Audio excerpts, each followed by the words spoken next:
And introduce it to you first. Fighting out of the blue corner, he weighed in at 77.3 kilograms and trains under Priscus Fogagnolo out of Hybrid Training Centre. Fighting out of Hobart, Tasmania, with a professional record of 3 wins, 4 losses, and 1 no contest. Ladies and gentlemen, please welcome Chris the Albatross Drummond.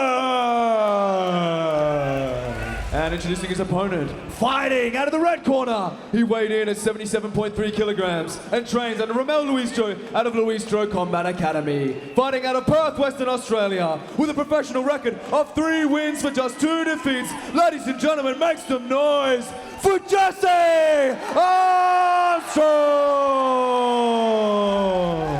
A good referee here from Perth, Western Australia. And this matchup presented by proper number 12, Irish Whiskey. Geez, they're looking intense. I was thinking that, just looking at that just then, so... Jesse looks laser focused. The southpaw stance is Jesse Armstrong. Let's see, mixing it up. He looks like he's going to set up a shot here.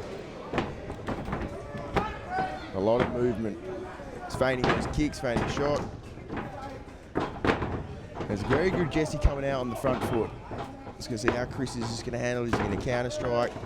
Especially with that southpaw orthodox stance, that high kick for both of them's there. Always adds a lot of complications when you add in the southpaw. And there we go. Right hook opens up that kick to the body, and especially catching to the head high with that one. The kick there by Drummond. So a lot of activity so far early in this one by Armstrong. Be interesting to see how Jesse takes it if he engages grappling fast. He seems quite comfortable here on the feet and controlling and being on the front foot. Chris seems quite content to pick his shots and counter strike and sort of let him come into him. That's where you can see the quickness of that hook coming off the kick. It was a bit of an eye poke, but nothing doing. Terence Cook didn't think it was too much in it, and neither did the fighters, so we continue on. But you can see Jesse high, low.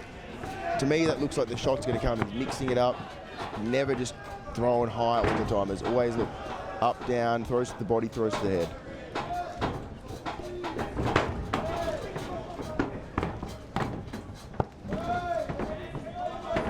Oh, that's nice. Oh, big nice hook. exchange from both fighters there.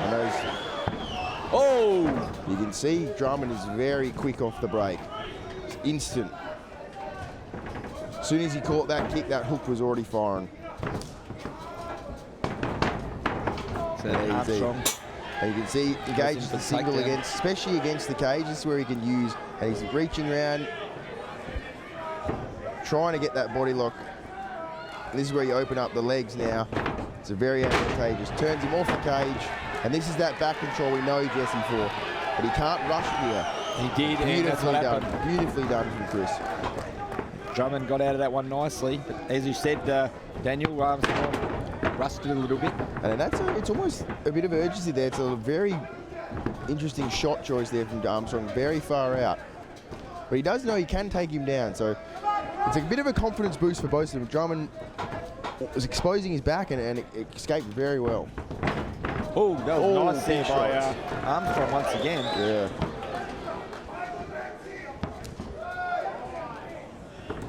Oh. Yeah, Chris is strong.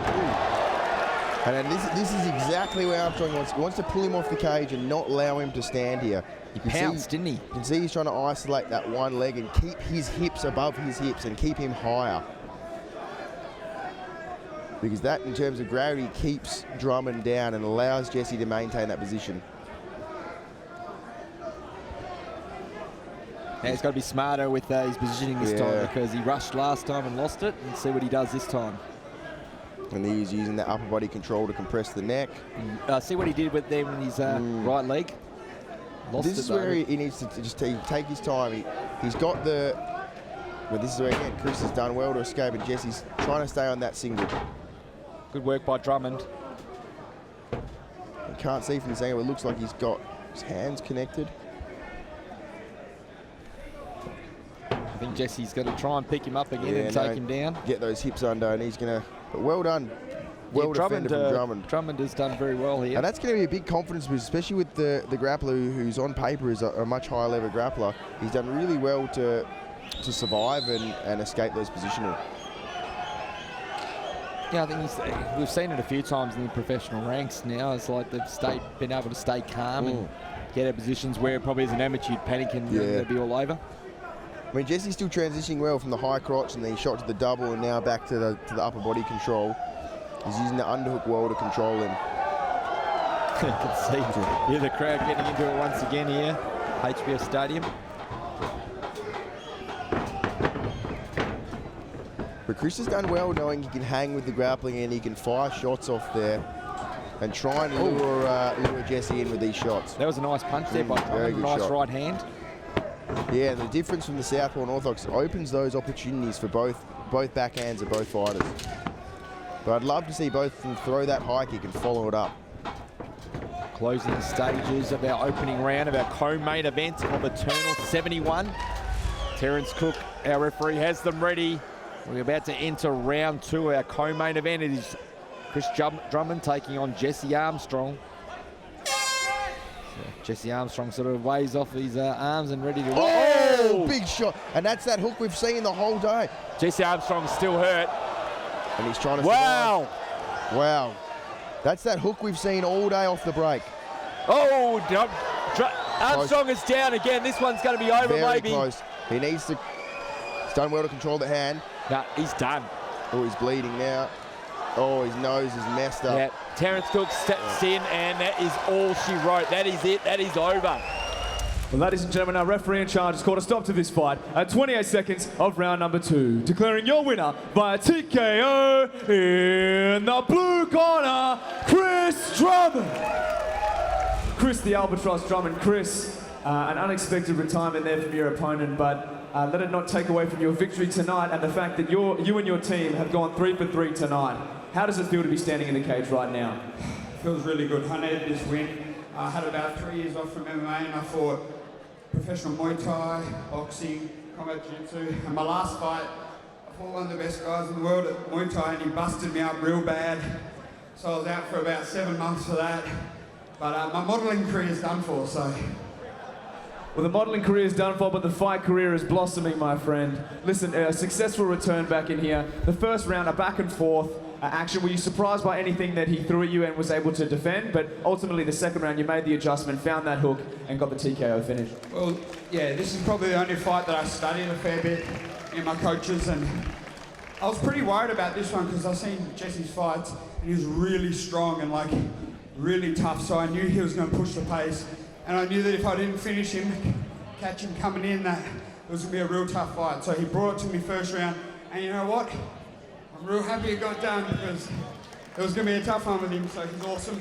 And all the best for him. Appreciate him taking the fight. Also, the Eternal champ, Caleb Rideout, and his boy Deadshot, Lachlan Schnitt. They think they're the 2 best welterweights in the country. But me and my boy Tom Ackley, Tommy's really done well fighting all the best welterweights. He struggled to get a pro fight.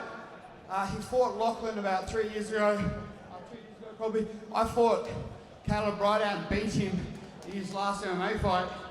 So I'm back to MMA now, and I reckon we'd have a war. So Cam, and we got a heavyweight if they got a heavyweight.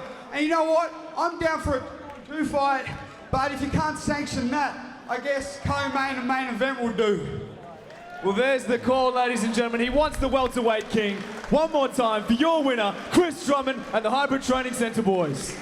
All right, one more thing. We got Shawnee Etchu up next, another Tassie boy.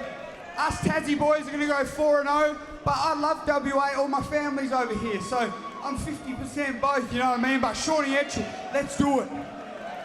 Chris Drummond